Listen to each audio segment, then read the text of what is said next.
On the 13th of June in the year 1993, a distress call was made to the Minneapolis Police Department by a concerned resident of Minneapolis Horn Tower apartment complex. The quivering voice on the other end of the line reported a chilling discovery: blood seeping into the water supply.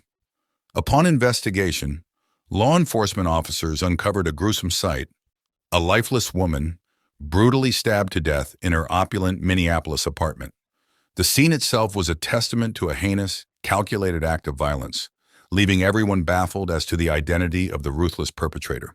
Who could have been the malevolent force behind this merciless attack on an unsuspecting woman in the sanctity of her own home? Perhaps a stranger lurking in the shadows, waiting for the perfect moment to strike. Today's case brings us to the vibrant city of Minneapolis, Minnesota, nestled in the southern region and proudly holding the title of the largest city in the state. Situated adjacent to St. Paul in the east, together they create the renowned Twin Cities metropolitan area, a luxurious 6-hour drive away from the bustling city of Chicago. Minneapolis is celebrated for its rich cultural tapestry, picturesque parkway system, and the chilling embrace of winter. Despite its reputation for safety, the city proved to be a dangerous place for our unfortunate victim, Jean Childs. Born as Jean Ann in 1958 to Eugene and Betty Ekman in Asante, Minnesota, she was affectionately known as Jeannie, the cherished jewel of her family. However, Jean's life took a tumultuous turn following the tragic death of her stepfather at the hands of her uncle, his business partner, in 1971. From that moment on, nothing was the same. Jeanne's path was fraught with emotional turmoil, leading her to drop out of school, run away from home repeatedly, and eventually leave her mother's care in her late teens. Struggling with drug addiction, she turned to sex work to support her habits. Relocating to Minneapolis from her hometown, Jean found solace in marriage to Alfred Childs. Despite her troubled past, she was embraced by Alfred's family, reciprocating their love wholeheartedly. Though unable to bear children after a hysterectomy, Jean devoted herself to being a nurturing stepmother to Alfred's 3 children from previous relationships. Sadly, the marriage crumbled over time, prompting Jean to return to her former profession. Following the separation, she entered into a relationship with Arthur Gray in 1993. Residing in an apartment on the 21st floor of Horn Towers on Pillsbury Avenue in Minneapolis, leased by Arthur, rumors swirled that this was the same unit where Jean conducted her illicit services, with Arthur acting as her pimp. All seemed well for the couple until 1993. On the 13th of June in the year 1993, a concerned neighbor residing in the same luxurious apartment complex as Arthur and Jean made a chilling call to the authorities. The police were promptly dispatched to the scene after being informed of a disturbing water leakage tainted with blood in the neighbor's residence.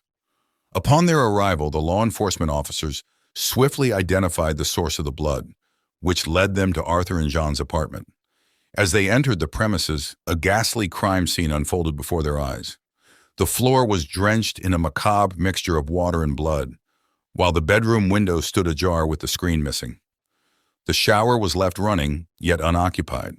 The investigators discovered Jean's lifeless body wedged between the bed and the dresser, clad only in socks and bearing numerous stab wounds all over her body. The walls of the bedroom, living room, and bathroom were splattered with blood, indicating a prolonged and vicious attack that Jean endured before her tragic demise. A plethora of blood evidence was meticulously collected, including bedding, a towel, a washcloth, a red t-shirt, and a blood-soaked comforter, which shockingly bore traces of semen in addition to blood. However, the most chilling piece of evidence was a bloody footprint near the deceased woman's body. Following a thorough examination of the crime scene, Jean's body was transported to the esteemed medical examiner's office for a detailed autopsy.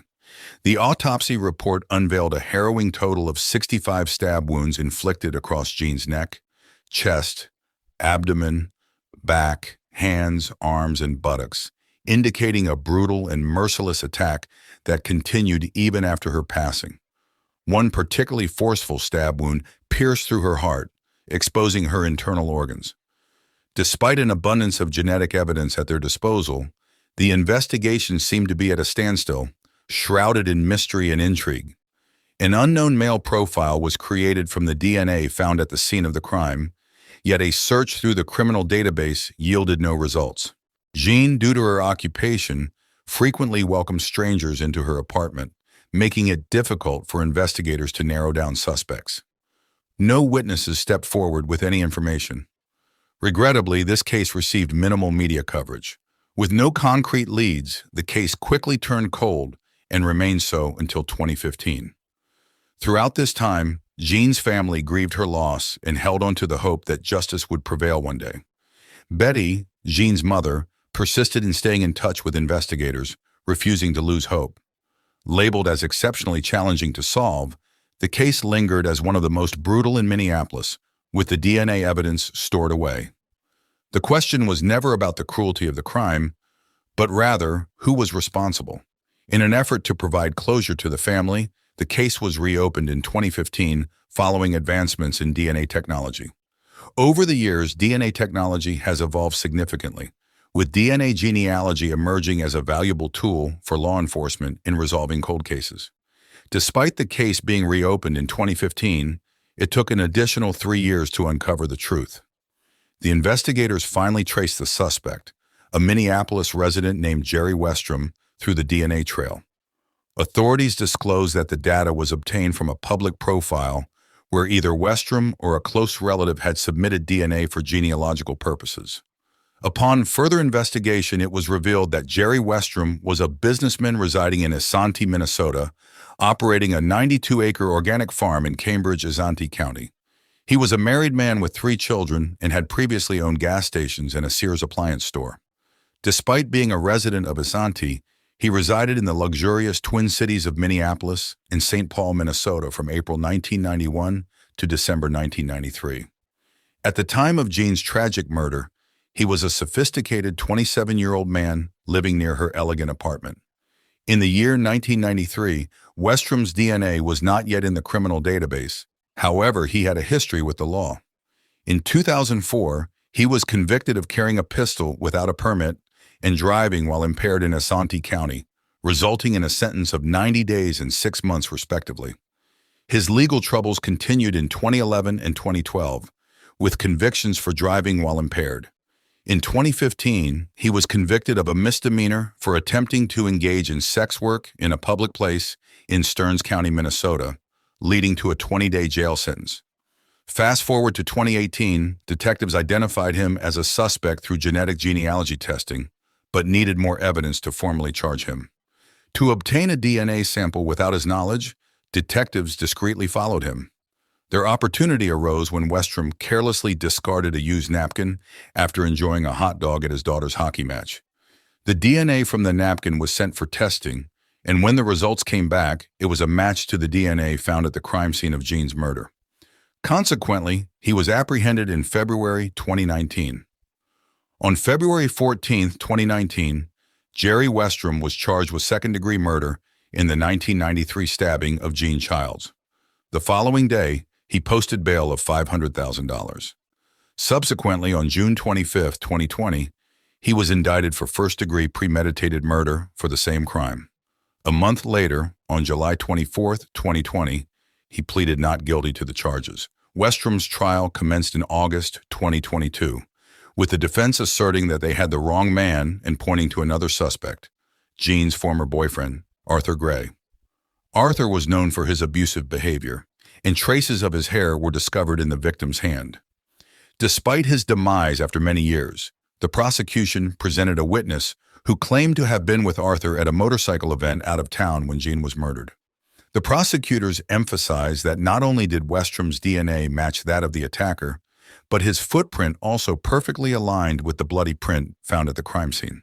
This compelling evidence placed Westrom at the scene of the crime as Jean's assailant. The prosecution argued that the attack was carried out from one room to another, giving him ample opportunity to cease his actions. Yet he persisted, demonstrating clear intent to kill. Throughout the legal proceedings, Westrom's family stood by him. His wife revealed in a statement that they had to sell off all assets, including a century-old family farm, to cover his bail and defense costs.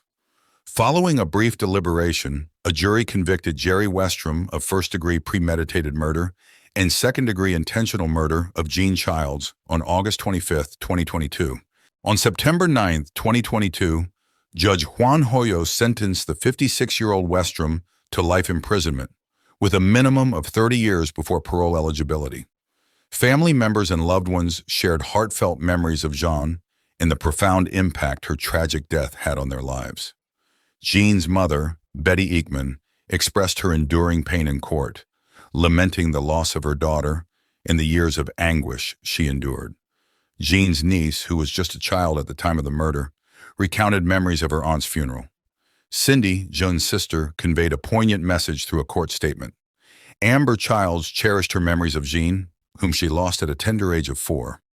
Alfred Childs, now at the age of 84, articulated, "It transported me to the Twilight Zone. It was truly extraordinary. Nothing was the same after that. Everything had vanished. Only the breakthrough of DNA technology enabled the capture of the perpetrator responsible for this atrocious deed."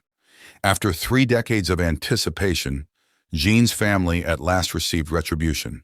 However, this case prompts us to ponder how many murderers are lurking among us, concealed behind the facade of a law-abiding citizen. In the year 1990, a young woman's lifeless body was discovered in Hillsborough. Her identity remained a captivating enigma, and her demise, initially clouded in uncertainty, left detectives perplexed. Despite tireless endeavors over the years, which included sophisticated facial reconstructions and digital illustrations, her name remained a haunting mystery. However, in a remarkable twist of fate in September of 2023, a groundbreaking revelation surfaced, illuminating the enigmatic persona of the Interstate 40 Jane Doe. This unveiling not only provided resolution to a long-standing case, but also unveiled the tragic destiny of the Interstate 40 Jane Doe, whose narrative had been veiled in secrecy for an extensive period. On the 19th of September, in the year 1990, a group of workers clearing the roads along Interstate 40 in North Carolina made a chilling discovery: the remains of a young woman in an advanced state of decomposition.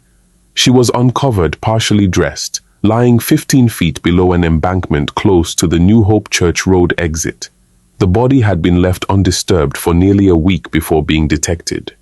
The Orange County Sheriff at that time, Lindy Pendergrass, raised concerns about the possibility of foul play. Dr. John Butts, who documented the death of the unidentified woman in 1990, classified it as undetermined.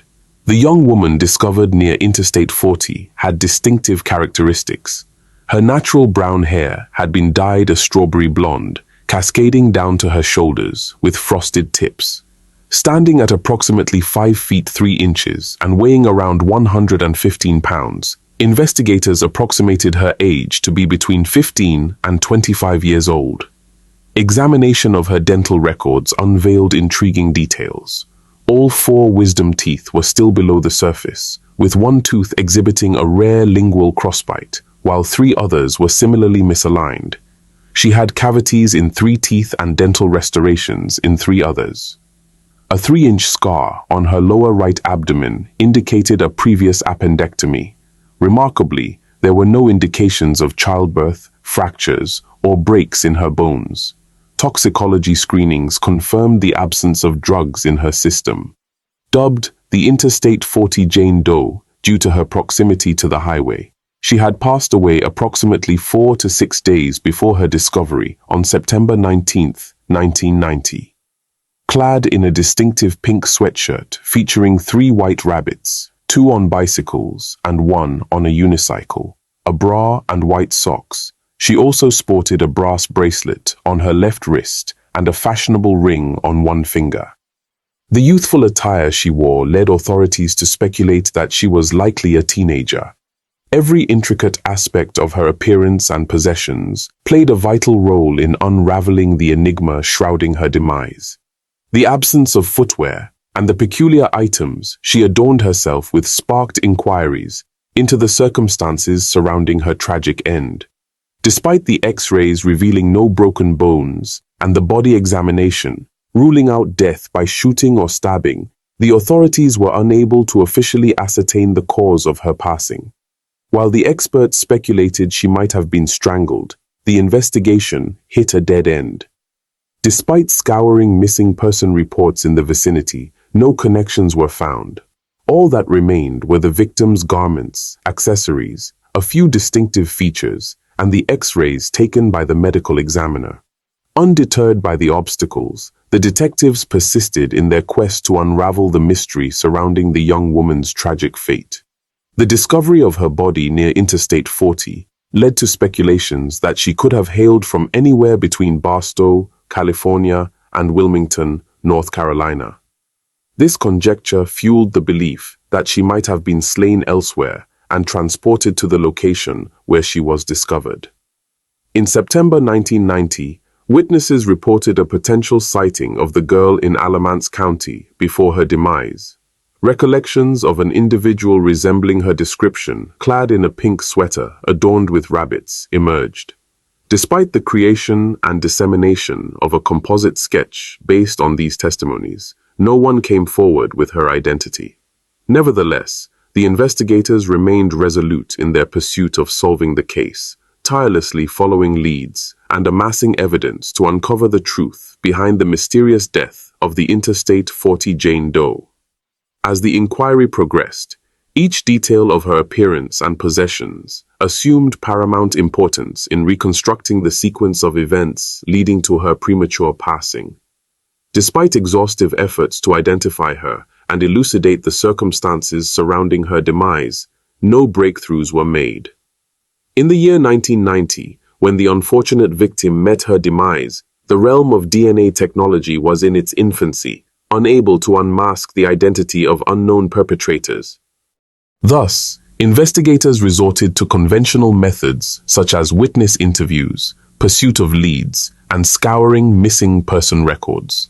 Even the utilization of forensic facial reconstruction techniques to reconstruct her skull failed to yield significant results. The authorities suspected a correlation between this case and the heinous acts committed by a taxi driver. Although he was apprehended in Guilford County, his demise by his own hand thwarted any chance of interrogation by Orange County officers.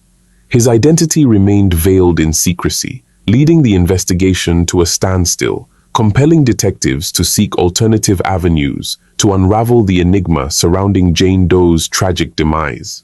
Despite the relentless endeavors of investigators and volunteers, Jane Doe's identity remained elusive for more than 3 decades.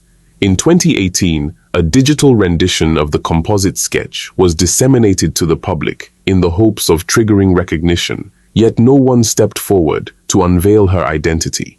Despite the advancements in technology that facilitated the circulation of a digital portrayal of the deceased, Jane Doe's identity remained elusive. Over the passing years, investigators pursued numerous leads and delved into innovative methodologies to crack the case wide open. Leveraging social media platforms to disseminate digital approximations of her appearance, the breakthrough they sought remained elusive. Despite their unyielding commitment, the victim's identity remained shrouded in obscurity. Eventually, the case grew cold, leaving law enforcement disheartened and the community perturbed by the lingering tragedy. Nevertheless, the resolve to bring closure to the case endured, with the hope that one day a pivotal piece of information would surface, unveiling the identity of the enigmatic Jane Doe and providing answers to the long-standing questions that had plagued the community. After 20 years of anonymity, a pivotal moment emerged in 2020 when forensic experts collaborated with the North Carolina State Bureau of Investigation. Utilizing cutting-edge technology, they successfully extracted DNA from a deteriorated hair fragment discovered on the victim. This genetic material was then matched to a paternal cousin of the victim through genealogy databases. In June 2020, investigator Dylan Hendricks assumed control of the dormant case. With the assistance of the State Bureau of Investigation, he submitted an aged hair sample for DNA analysis. Upon receiving the results, he forwarded them to Leslie Kaufman, a specialist in the innovative field of forensic genealogy. Kaufman leveraged genealogy databases to establish connections between the woman's DNA and potential family members. Identifying individuals who appeared to be her cousins, investigators engaged in conversations with these relatives, uncovering information about a family member who had been absent for more than 3 decades. Kaufman's proficiency in cases involving unidentified human remains and homicides proved to be invaluable as she linked the victim's DNA to potential paternal cousins. Hendricks elaborated that the DNA evidence indicated the presence of an individual named Lisa within the family lineage, yet her whereabouts remained unknown. Following additional DNA examinations on other relatives, investigators confirmed the correct identity of the enigmatic woman.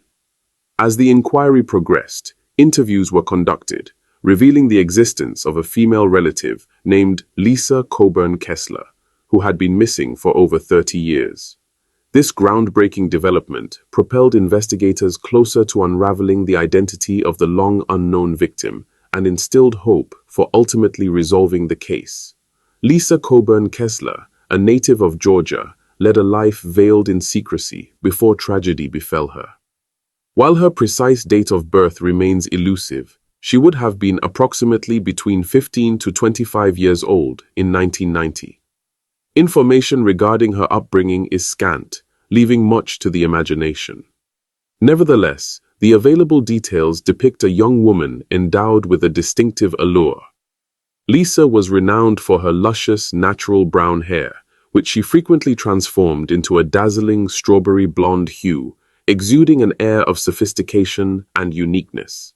However, amidst her dreams and idiosyncrasies, Lisa's destiny took a sorrowful twist, forever intertwining her with the harrowing events of 1990.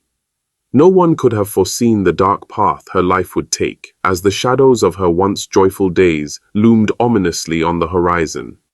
Investigator Hendricks eloquently described the revelation of Lisa Kessler's lineage through DNA as the discovery of a crucial missing fragment in the intricate family tree. Subsequently, they pursued DNA samples from a suspected relative on her maternal side, solidifying her true identity. Renowned medical examiner specialist Clyde Gibbs promptly updated the National Missing and Unidentified Persons System database to reflect the resolution of her case through DNA analysis. Consequently, the chief medical examiner was able to rectify her death certificate with the accurate name and pertinent details. Shockingly, Kessler's family was unaware of her disappearance, believing she had willingly relocated from Georgia to Michigan. When she vanished from Michigan, her relatives there assumed she had willingly returned to Georgia. This revelation illuminated Lisa Kessler's enigmatic journey, offering closure to her family and finally bestowing upon her the recognition and dignity she rightfully deserved. Now that Lisa Kessler's identity has been unveiled, investigators are resolutely focused on apprehending her killer. The absence of a statute of limitations for murder in North Carolina ensures that detectives will persist in their relentless pursuit to identify and capture the culprit. With the same unwavering determination employed in uncovering Lisa's true identity, they are dedicated to utilizing forensic methodologies to pinpoint the perpetrator. The quest for justice endures as investigators remain steadfast in their commitment to bring closure to the case and ensure that those accountable for Lisa's tragic demise are brought to justice.